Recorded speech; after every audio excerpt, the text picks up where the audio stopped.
Okay, so hello everyone. Welcome to Group 5 presentations of lexical changes. After this, you will find out what type of words made up of your language. Okay, now let's start.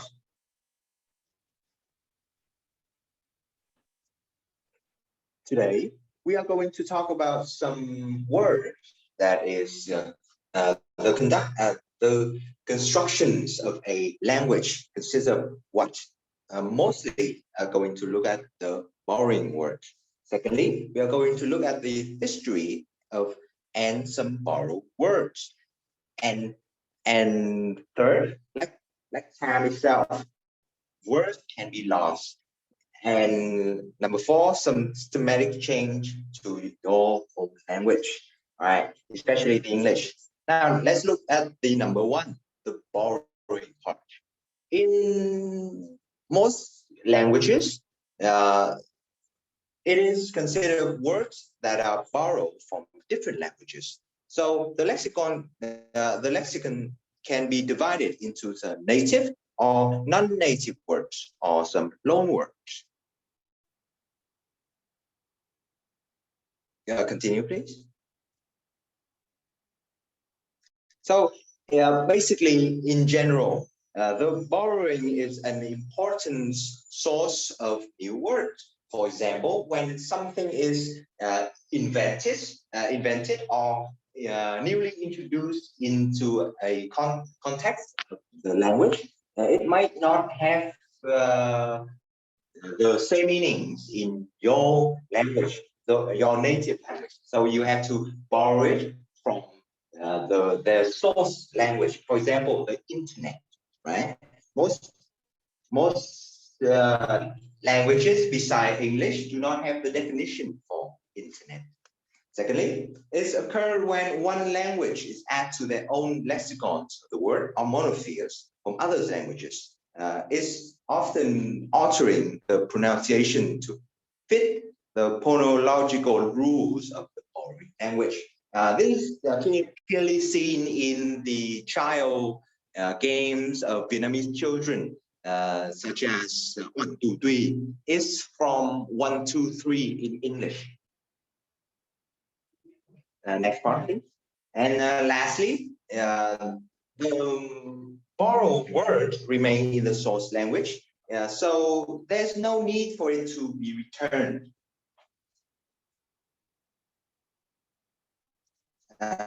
Now we move on to methodology. For the borrowing word, you can say that it is a language. A language may borrow the word directly or indirectly. Now, we will move on into the 2 parts, right? Direct borrowing is simply the borrowed words is a native word in the language in which it is borrowed from. Now I have some example for you to look at. The direct borrowing is basically use the word from their native language into your own language. For example, the word omelette in French means a certain way you fry an egg. So in English, there is no word to describe that kind of state or kind of dish. So we borrow the whole word from French. We use omelette. The indirect borrowed word can mean we can borrow a part of it, the pronunciations or a certain vowel of a word. For example, in Arabic, the word for coffee is kawa, kawa. But when it is translated into Turkish, it's a kavif, kavif, kavif. And later, translated into Dutch, it's called coffee, coffee, but with an I instead of double E. When it is turned into English, it's a coffee with double E. So basically, the word coffee in English is borrowed from the Arabic of kova.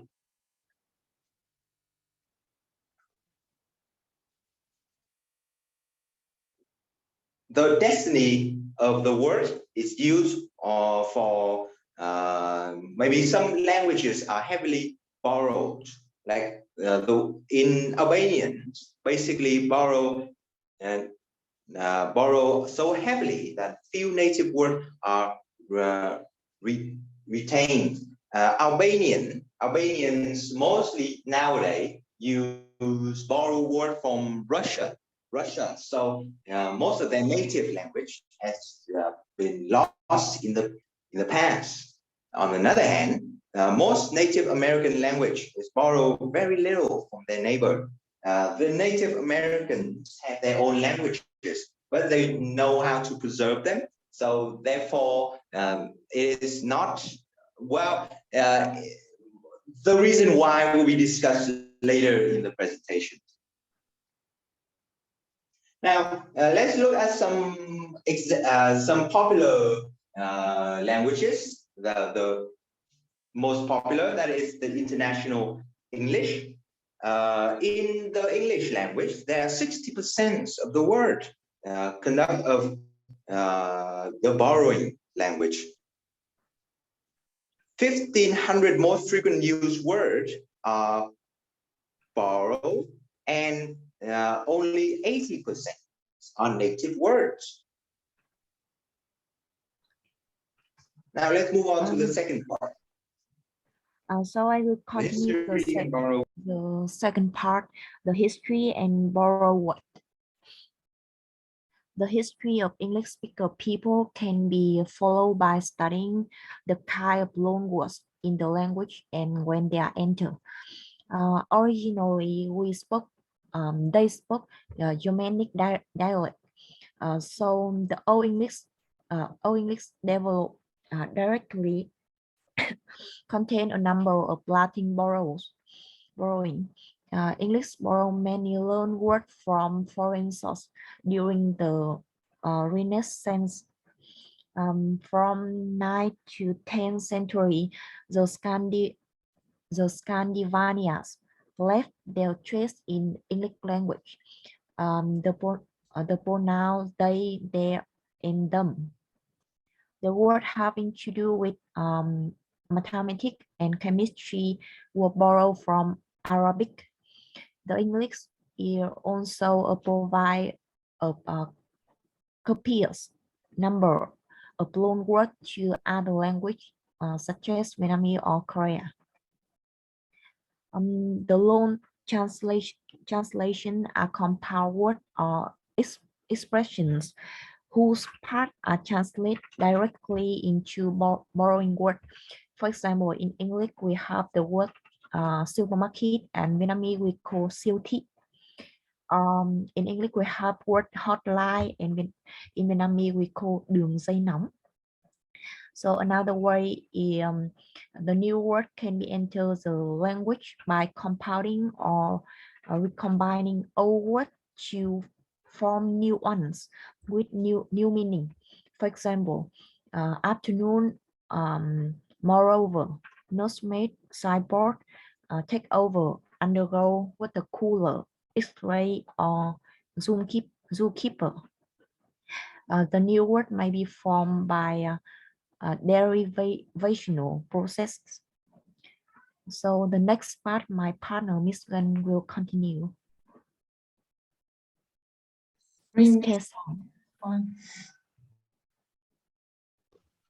Okay, number 3 is loss of words.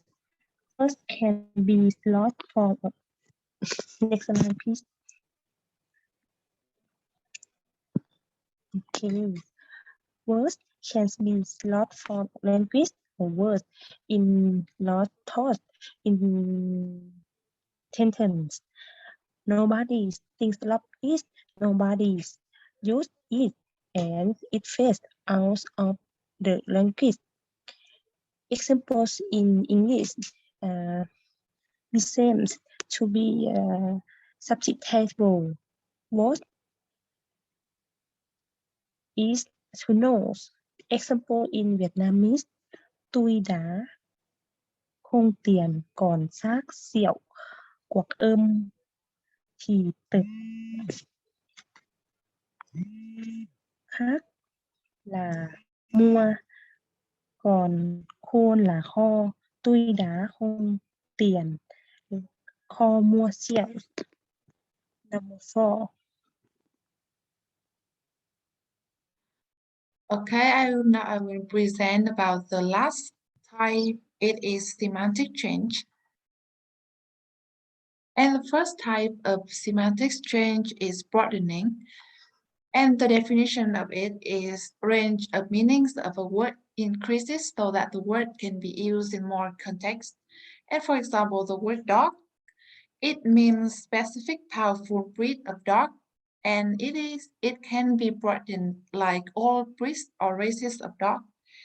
And another example is the word holiday.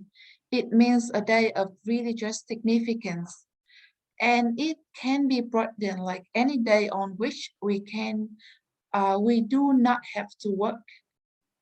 And the next type of semantic change is narrowing. Narrowing is the range of meaning, which is decreased so that a word can be used appropriately only in fewer contexts than before the change. For example, the word meat, it is food in general, and the word wife, it means woman in general, but we all understand that like married woman or spouse. And it is the end of our presentation. On this presentation, we refer to two books. The first one is An Introduction to Social Linguistics for English Teacher Education. And the second one is An Introduction to Social Linguistics. And thank you for listening.